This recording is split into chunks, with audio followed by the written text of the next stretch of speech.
Segunda-feira, 17 de fevereiro.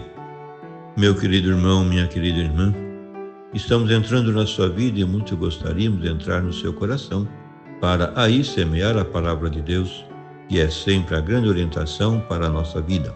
Nessa segunda-feira da sexta semana do tempo comum, a liturgia nos apresenta o Evangelho de São Marcos, capítulo 8, versículo de 11 a 13. Naquele tempo, os fariseus vieram e começaram a discutir com Jesus. E para pô-lo à prova, pediam-lhe um sinal do céu. Mas Jesus deu um suspiro profundo e disse: Por que esta gente pede um sinal? Em verdade vos digo, a esta geração não será dado nenhum sinal. E deixando-os, Jesus entrou de novo na barca e se dirigiu para outra margem. Meu querido irmão, minha querida irmã, a página evangélica de hoje reflete bem a incredulidade dos fariseus no que respeita a Jesus e a sua missão. Apesar de tantos milagres como já fez, e inclusive depois da assombrosa multiplicação dos pães, os fariseus pedem-lhe ainda um sinal do céu para acreditarem nele. Tal pedido evidenciava uma irremediável falta de fé, por cegueira voluntária.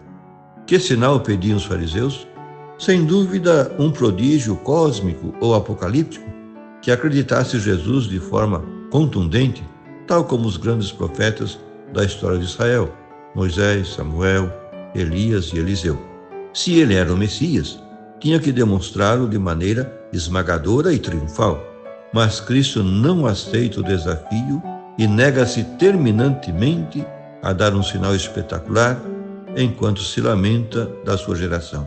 Este último termo adquire na boca de Jesus um matiz condenatório, bem explícito na passagem paralela de Mateus: geração perversa e adúltera, isto é, malvada e infiel à aliança com Deus. Contudo, segundo Lucas, Cristo promete um sinal. Como Jonas foi um sinal para os habitantes de Nínive, o mesmo será o Filho do Homem para essa geração. E em Mateus explica o sinal: 3 dias e 3 noites esteve Jonas no ventre do monstro marinho, pois 3 dias e 3 noites estará o Filho do Homem no seio da terra, alusão à sua morte e ressurreição. Por Jesus à prova é a intenção dos fariseus ao pedirem-lhe as suas credenciais. É a velha e clássica atitude do homem que tenta a Deus, como a geração do Êxodo. Também no deserto, Satanás pedia a Cristo uma demonstração clamorosa de messianismo terreno. Mais ainda, enquanto Jesus morria na cruz, os seus inimigos repetirão o estribilho: se é o Filho de Deus e o Rei de Israel, que desça agora da cruz e acreditaremos nele. Jesus está dando o maior sinal, um amor até a morte, mas ninguém o entendia. Os sinais do reino que Jesus apresentava não convenciam os fariseus e mestres judeus, porque, segundo eles, o reino messiânico não podia identificar-se com a libertação dos pobres, dos doentes e dos marginalizados da salvação, pecadores, publicanos e pagãos. O reino que o Messias inauguraria devia ser tão avassalador que silenciasse para sempre os inimigos de Israel. Portanto, o sinal que agora pedem a Jesus devia ser de uma força deslumbrante. Se fracassava, não era mais que um pobre sonhador como tantos outros. Tudo era cálculos humanos. O sinal que Deus Pai ia dar do reino messiânico será o menos esperado: a humilhação suprema de seu Filho, que por obediência ao seu plano de salvação morre numa cruz, ressuscita ao terceiro dia e é exaltado sobre toda a criação.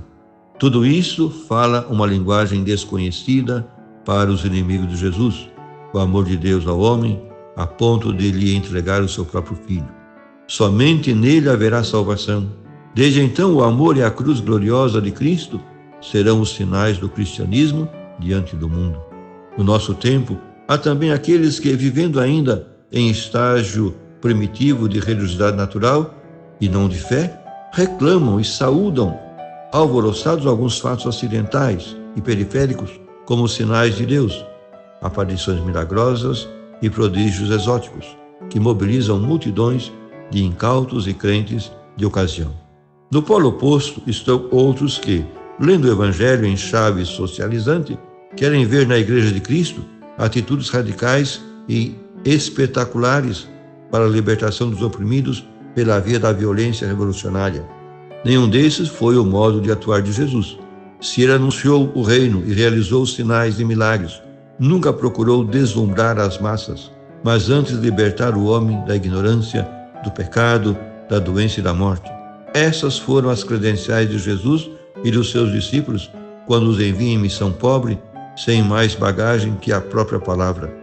Lição sempre válida para uma igreja missionária que procura servir o homem e não assambarcar postos, prestígio e honras.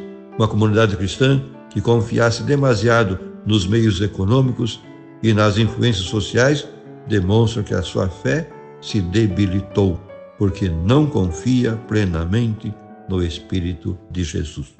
Por fim, rezemos.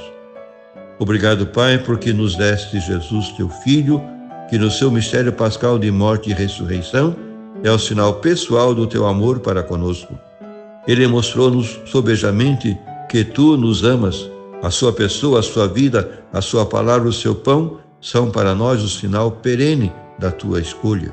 Em resposta, tu queres um amor livre de filhos, não de escravos esmagados pelo peso do teu poder.